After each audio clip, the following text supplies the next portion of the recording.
தேனி மாவட்டத்தில் வைகையாறு உற்பத்தியாகும் பகுதிகள் கடும் வறட்சியால் மணல் மேடாக மாறியுள்ளதால் 200க்கும் மேற்பட்ட மலை கிராமங்களில் குடிநீர் தட்டுப்பாடு தீவிரமடைந்துள்ளதாக பொதுமக்கள் வேதனை தெரிவித்துள்ளனர்.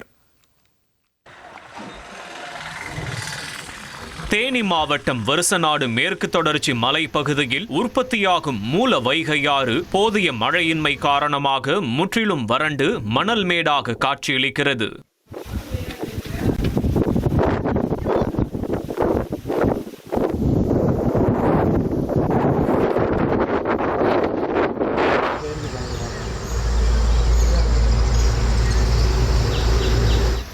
இந்த ஆற்றை நம்பியுள்ள 200க்கும் மேற்பட்ட கிராமங்கள் மற்றும் மலை கிராமங்களுக்கு உறைகிணறுகள் மூலம் குடிநீர் வழங்கப்பட்டு வந்த நிலையில் நீர்மட்டம் கடுமையாக சரிந்ததால் குடிநீர் விநியோகம் பெரிதும் பாதிக்கப்பட்டுள்ளதாக அப்பகுதியினர் கூறி வருகின்றனர்.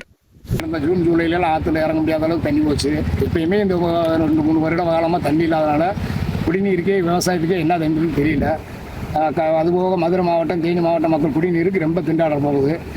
இப்பயே வனவிலங்குகள்லாம் ஊருக்குள்ளே இறங்க ஆரம்பிச்சிருச்சு. தண்ணி இல்லாமல் வனத்தில் தண்ணி இல்லாமல் என்னுடைய கஷ்டங்கள் என்ன செய்ய போகிறோம் தெரியல. இந்த 5-6 வருட காலமே ரொம்ப மோசமாக போயிட்டு இருக்கு. அது விவசாயிகள்லாம் ரொம்ப கவலை அடைஞ்சு உட்காந்துருக்கா. இதற்கிடையே மிகவும் எதிர்பார்க்கப்பட்ட தென்மேற்கு பருவமழையும் பொய்த்ததால் நிலத்தடி நீர்மட்டமும் குறைந்து ஆழ்துளை கிணறுகளும் வறண்டு மக்கள் கடும் சிரமத்திற்கு ஆளாகியுள்ளனர். மேலும் குடிநீர் தேவையை எவ்வாறு சமாளிப்பது என ஊராட்சி நிர்வாகங்கள் திணறி வரும் நிலையில் போர்க்கால அடிப்படையில் மாற்று குடிநீர் வசதிகளை ஏற்படுத்த மாவட்ட நிர்வாகம் உடனடி நடவடிக்கை எடுக்க வேண்டும் என பொதுமக்கள் வலியுறுத்தியுள்ளனர். இப்போ பார்த்தீங்கன்னா இப்போ நான் நிற்கிற இடத்துல நீங்களே பாருங்க, ஆறு எந்த அளவுக்கு வறண்டு போய் கிடக்குன்னு பாருங்க. அப்போ குடிநீர் பிரச்சனை ஏற்கனவே வைகை டேம்லேருந்து கூட்டு குடிநீர் திட்டம் போட்டிருக்காங்க. ஆனால் அது இன்னும் நடைமுறைக்கு கொண்டு வரல. அதை கொண்டு குடிநீர் பிரச்சனையை மட்டும் சால்வ் பண்ணால் அடுத்து பொதுமக்கள் கொஞ்சம் வாழ்றதுக்கு பிரயோஜனமாக இருக்கும். இனி செல்லும் இடமெல்லாம் செய்தி.